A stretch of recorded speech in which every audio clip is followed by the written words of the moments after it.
Whether you're joining a Product Marketing Alliance event for the first time, or if you're a seasoned regular, welcome to Masters of Product Marketing 2022. We have an awesome lineup of leadership-focused content for you to enjoy over the next 2 days. But before we dive in, I just want to say a few thank yous. Thank you to our sponsor partners, insightful speakers, and of course you, our lovely audience. From wherever in the world you are watching, we hope you enjoy the sessions. To get the most out of these talks, please ensure you are sharing your feedback and asking your questions in the comments section, as our speakers will be answering them throughout the day. After the event, a great place to continue the conversation is in the PMA Slack community. If you aren't already a member, hop on over and join the discussions. And if that's still not enough, then why not become a PMA member and benefit from unlimited access to exclusive templates, frameworks, meetups, mentors, and our entire library of videos and slide decks from all our events. So with all that to come, let's dive right into the next session.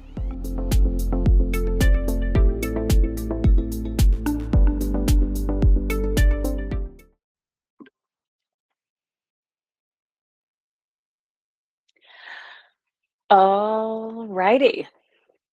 Hello, everyone. My name is Maura DeMiro. You can see my Twitter handle there in the corner if you want to ask me a question. As we're going through this, I will be taking a look. And yeah, let's get into it. A little bit about me. Had the privilege to work at some incredible places. I call myself a tech ethicist. A lot of my formal training has been in brand, product marketing, previous to that, social marketing, and a bunch of other types of agency creative work too. I am passionate about the intersection of humanity and technology, and that is one of the reasons why I joined Discord. I'm incredibly excited by the potential for a new model for the internet. I think the model we have now, where things are free, but sites hoover up your data, it is broken, and I think we can do better. And so, Discord really is a different kind of internet company. I think their mission is needed now more than ever. And there's incredibly strong alignment throughout the organization that things like privacy and safety are critical.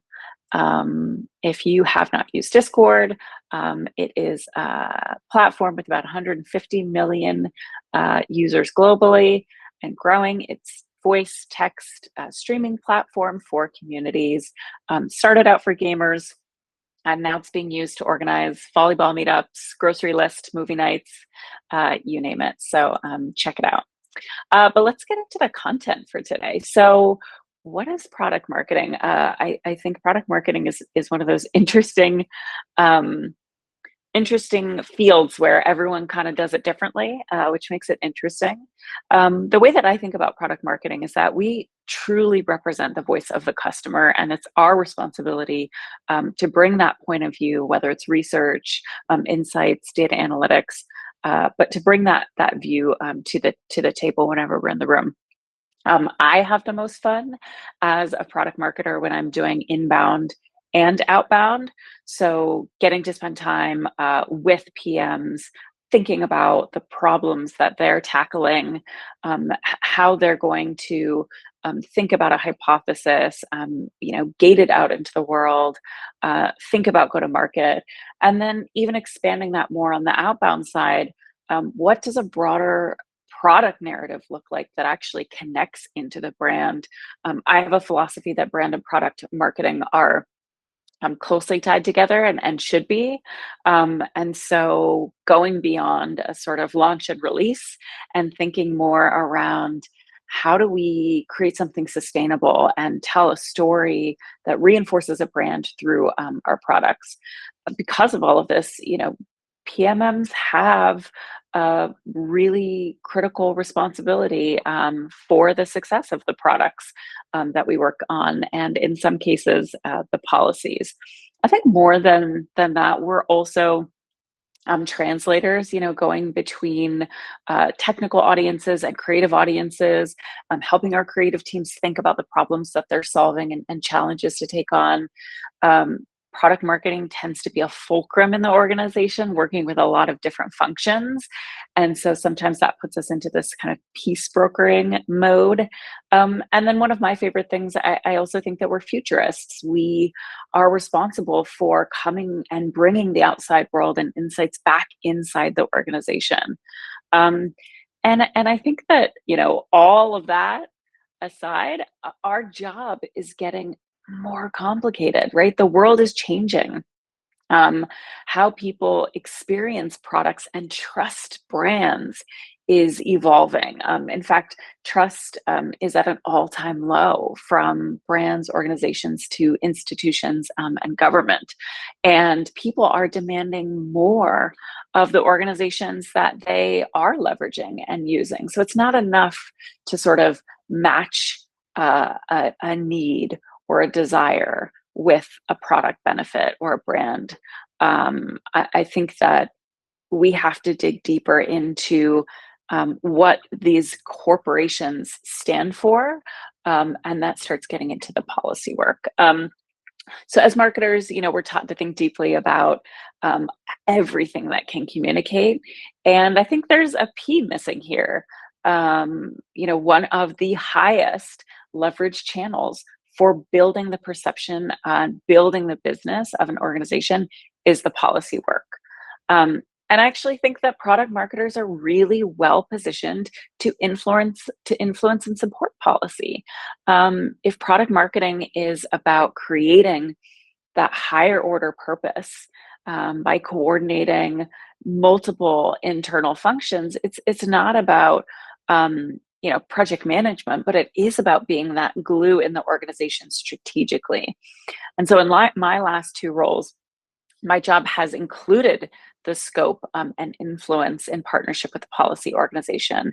And I think that policy has a huge impact on how a brand and a corporation are perceived and whether they can be successful, whether it's notoriously fraught policy or lobbying efforts from some organizations in the rideshare industry to something more forward thinking and aspirational with purpose with a company like Patagonia.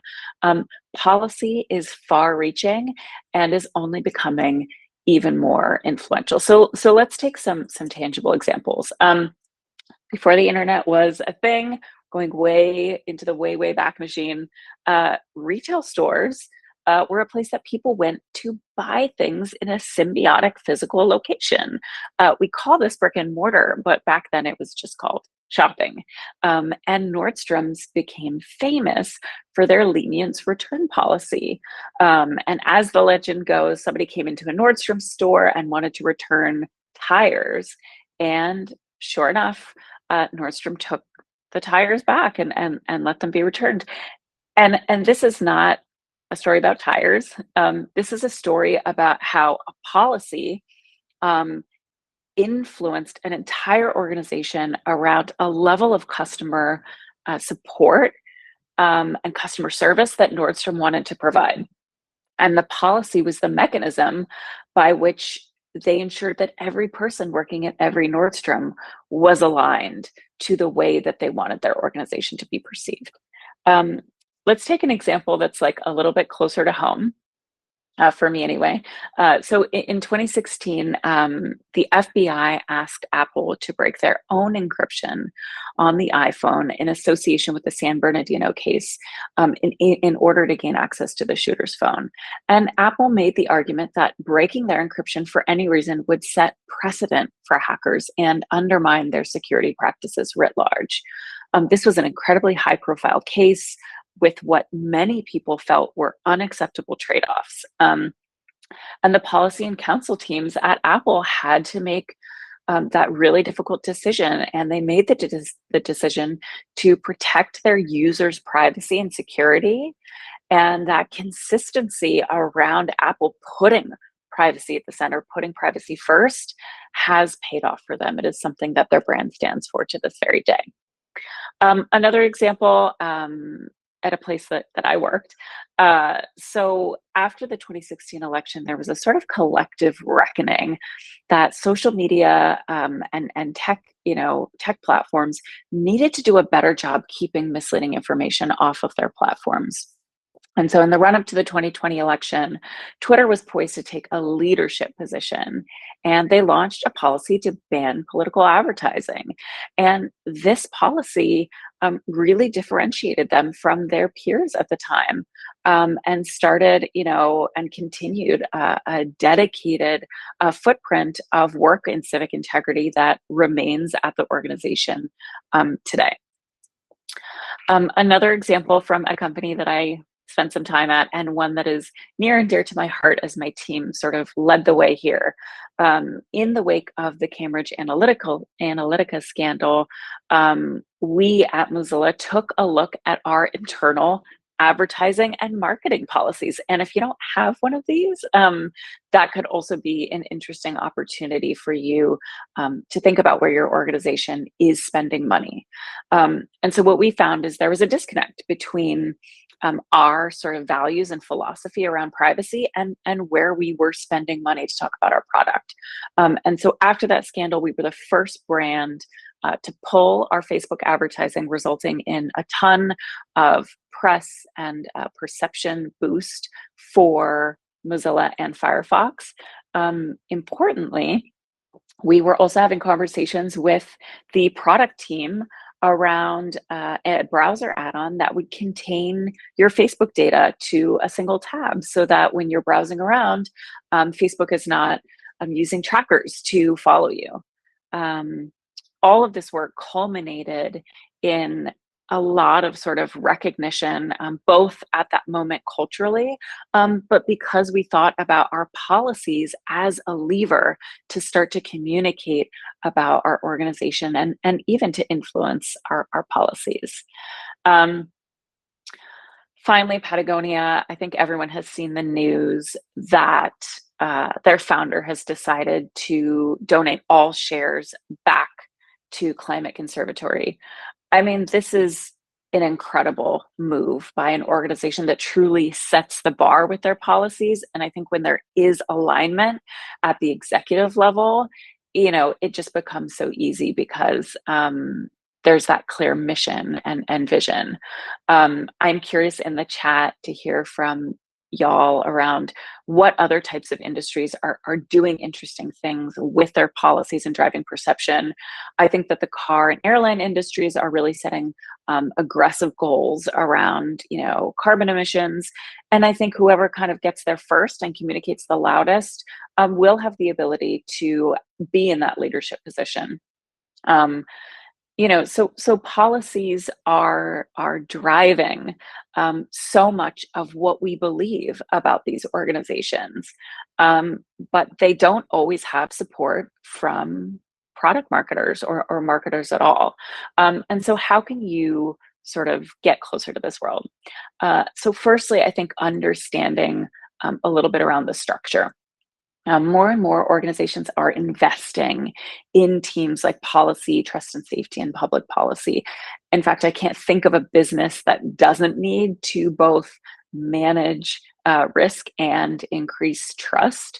And so it's important to understand the nuance between some of these departments. Now, this is my perspective, and it's generalized. So I encourage you to speak to the folks within your organization about how these roles work at your company. But at a very high level, policy is the team that writes the rules of what is allowed to happen on or through or with a certain product. Imagine it kind of like an instruction manual, but with teeth, with rules. Oftentimes some things like a terms of service or privacy policy can sit outside of that team with a separate kind of counsel or privacy team, just something to be aware of. Public policy at a high level is really interfacing with government and outside institutions to seek feedback and understand what future regulation might be looking like. And then the trust and safety team is responsible for the overall integrity of the business or offering. They need to safeguard responsible use of the product, and also think about keeping bad actors out. Um, I think once you start to understand who these organizations are and how they work together, um, then starting to ask questions around how they do planning, what their priorities are, how they're interfacing with other partners, like product, is going to be really critical to kind of building those relationships. Which takes me to the second point. I think as product marketers, we hold a very sacred position of being in that inside circle with the product organization. Sometimes we know what they're exploring before anyone else. And if we can understand the high level needs of the policy organization, we can supply that point of view to product early and often. I spoke earlier about us being sort of the translators and the glue. And I think this is a really fantastic example of where product marketing can sit in between the product organization and the policy organization and ensure that there's alignment and strategic connective tissue between the two groups. And of course, when it makes sense, if we have intel about the product, we can share that with the policy team and help them think about how they're shaping their own roadmap. And finally, depending on the size of your organization and the relationships, we can offer support. I think there are so many parallels in the way that product marketers work with product, for how product marketers can work with policy. These are some of the very broad categories that I've used in my experience in working with the policy team to sort of understand what it is that they're working on and how we might start to position, communicate, and ultimately take those policies to market.